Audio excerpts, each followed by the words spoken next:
കണ്ണൂർ തലശ്ശേരി മണോളിക്കാവിൽ പോലീസിനെ ആക്രമിച്ച കേസിൽ ഒരാൾ അറസ്റ്റിലായി. തിരുവങ്ങാട് സ്വദേശി ലിനേഷ് ആണ് അറസ്റ്റിലായിരിക്കുന്നത്. പ്രതിയെ 14 ദിവസത്തേക്ക് റിമാൻഡ് ചെയ്തു.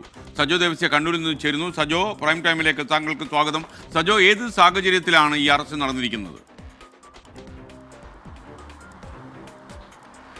എസ് കെ, ഈ കേസിന്റെ സ്വഭാവം അങ്ങേയറ്റം രാഷ്ട്രീയ കൗതുകമുണർത്തുന്നതാണ്. അതായത് തലശ്ശേരിയും മണോളിക്കാവ്, കണ്ണൂർ തലശ്ശേരിയിലെ മണോളിക്കാവിൽ അവിടെ തെയ്യ ഉത്സവത്തിന്റെ ഭാഗമായി ഇരു വിഭാഗങ്ങൾ തമ്മിൽ, അതായത് CPIM BJP പ്രവർത്തകർ തമ്മിൽ ഏറ്റുമുട്ടലുണ്ടായി. ആചാരപരമായ ചടങ്ങുകൾ നടക്കുന്നതിനിടെ CPIM പ്രവർത്തകർ മുദ്രാവാക്യം വിളിച്ചു എന്നാരോപിച്ച് BJP പ്രവർത്തകർ അതിനെ എതിർത്തു. പിന്നാലെ ഇരു വിഭാഗങ്ങൾ തമ്മിൽ സംഘർഷമുണ്ടായി.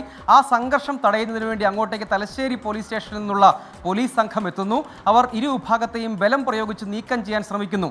ഇതിനിടെ SI TK അഖിൽ ഉൾപ്പെടെ 4 പോലീസുകാരെ CPIM പ്രവർത്തകർ ആക്രമിച്ചു എന്ന് കാട്ടി പോലീസ് കേസെടുത്തു. പോലീസുകാരെ കഴുത്തിന് കുത്തിപ്പിടിച്ചു, നിലത്തിട്ട് ചവിട്ടി എന്നൊക്കെ കാട്ടി CPIM പ്രവർത്തകർക്കെതിരെ 27 CPIM പ്രവർത്തകർക്കെതിരെ പോലീസ് കേസെടുത്തു.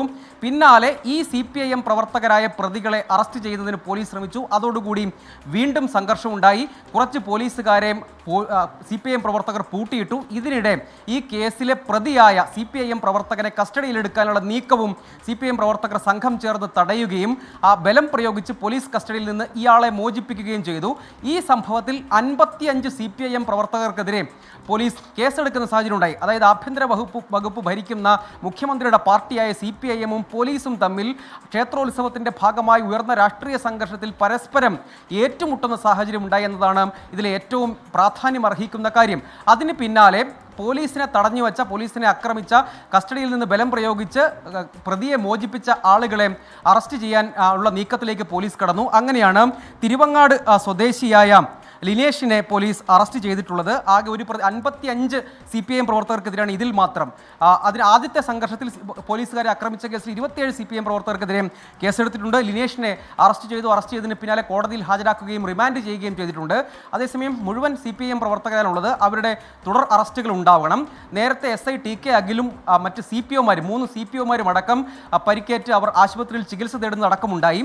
ഒപ്പം രണ്ടാമത് പോലീസുകാരെ ആക്രമിച്ച കേസിൽ അറസ്റ്റ് ചെയ്യാൻ പോയ സംഘത്തെ നയിച്ചത് വനിതാ പോലീസ് SI ആയിട്ടുള്ള ദീപ്തിയാണ്. അവരെയും തടഞ്ഞു വെക്കുകയും കയ്യേറ്റം ചെയ്യുകയും ചെയ്തു എന്ന പരാതിയുണ്ട്. അതിൽ FIR ഇടുകയും അതിലും ഈ 55 CPIM പ്രവർത്തകരെ പ്രതിയാക്കുകയും ചെയ്തു. ഈ കാര്യത്തിൽ CPIM-ന്റെ കണ്ണൂർ ജില്ലാ സെക്രട്ടറി പ്രതികരിച്ചതിൽ രാഷ്ട്രീയമൊന്നുമില്ല എന്ന പ്രതികരണമാണ്. പക്ഷേ CPIM-ന് ഏറ്റവും പ്രധാനപ്പെട്ട ശക്തി കേന്ദ്രത്തിൽ പോലീസും CPIM പ്രവർത്തകരും നേർക്കുനേർ ഏറ്റുമുട്ടുന്ന കാഴ്ചയാണ് ഉണ്ടാകുന്നത്. അതിന്റെ തുടർചലനങ്ങൾ കൂടുതൽ അറസ്റ്റിന് പോലീസ് ശ്രമിക്കും. പ്രതിരോധിക്കാൻ CPIM-ഉം ശ്രമിക്കുന്നതാണ് രാഷ്ട്രീയമായി ശ്രദ്ധേയമായ കാര്യം. SK. Okay, thank you. Sajo ദേവസ്യയാണ് വിവരങ്ങൾ നൽകിയത്.